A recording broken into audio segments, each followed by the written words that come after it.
Hello and welcome to day 5. I've picked a great story to read today, and this has been written by a very dear friend of mine, Gabrielle Tozer. This is Peas and Quiet, and it's so much fun, this book. Tilly and I love to read it. We love to be the little peas because sometimes Tilly and I very much are peas in a pod.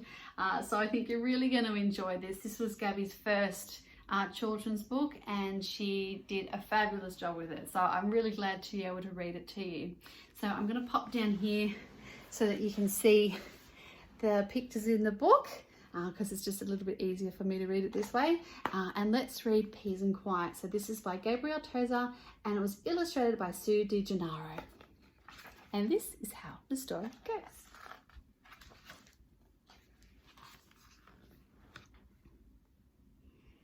Down in the veggie patch behind the garden gnome live 2 little peas in a pod they call home. They start each day with a hot pot of tea, the perfect morning drink for a twin set of peas. In their cosy pea pod they squirm, hop and giggle. There's barely enough room to bounce, skip and wriggle. They joke and they laugh, these best of best friends, but they also drive each other right round the bend. The eldest is Pop, and he sleeps like a bear, snuffling and snorting collapsed in his chair. Wee Pip loves to bake, especially at night, when she licks the bowl clean by the starry moonlight. Pop snores while she whisks, Pip cooks while he dreams, while their dear little pod nearly splits at the seams.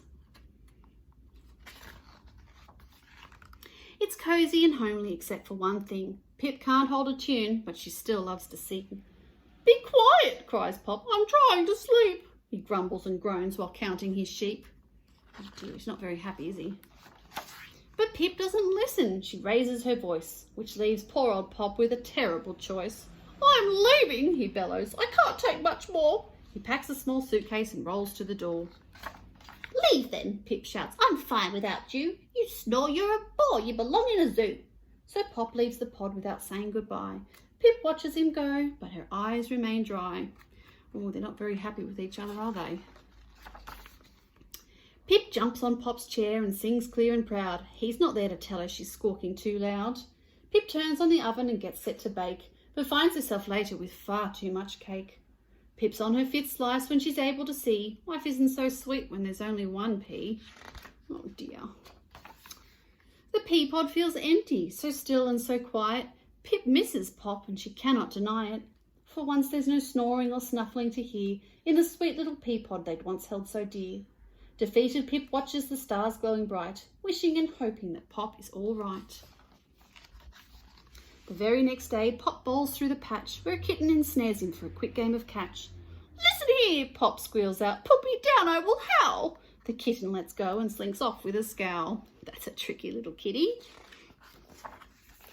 "Pip, did you see me? I just got thrown." Then Pop remembers he is all alone. Back at the pea pod, Pip brews up some tea, but it's just not the same without dear Pop the pea. The doorbell sounds with a bring, bring, bring, bring, and out on the steps it's a curious thing. A box, a present, wrapped with a bow. What could be inside? Pip can't wait to know. Wow, that's a big present. Look, it's got a lovely big red spotted bow on it. What could be inside? Then out of the box sleeps Pop the green pea. "Pip, I missed you so much. Is that tea for me? I know I've been grumpy, sleepy, a bore. I'm here to surprise you. I was mailed to our door. I've been on a journey, but I want to come home to our sweet little pea pod behind the garden gnome." Pip tries not to smile while Pop waits in fear. Then she welcomes him back to the pod they hold dear. But no sniffling, no stuffing, no loud snoring too. Then no shouting, no singing, no squawking from you. The peas are still different, but enough is enough. So they agree on each wearing a pair of earmuffs. Look, they've got their earmuffs. Things are better than ever now they can't hear a thing. When Pop starts to snore and Pip tries to sing. Pip bakes until dawn, but Pop bites his tongue, as pancakes for breakfast are scrumptiously fun.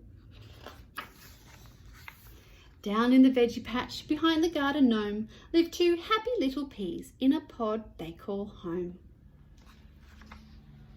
There's the little peas. Well, I hope you enjoyed Peace and Quiet. As I said, this is one of our favourites. I mean, all of these books are our favourites, but this one's especially special to us because it was written by my dear friend Gaby.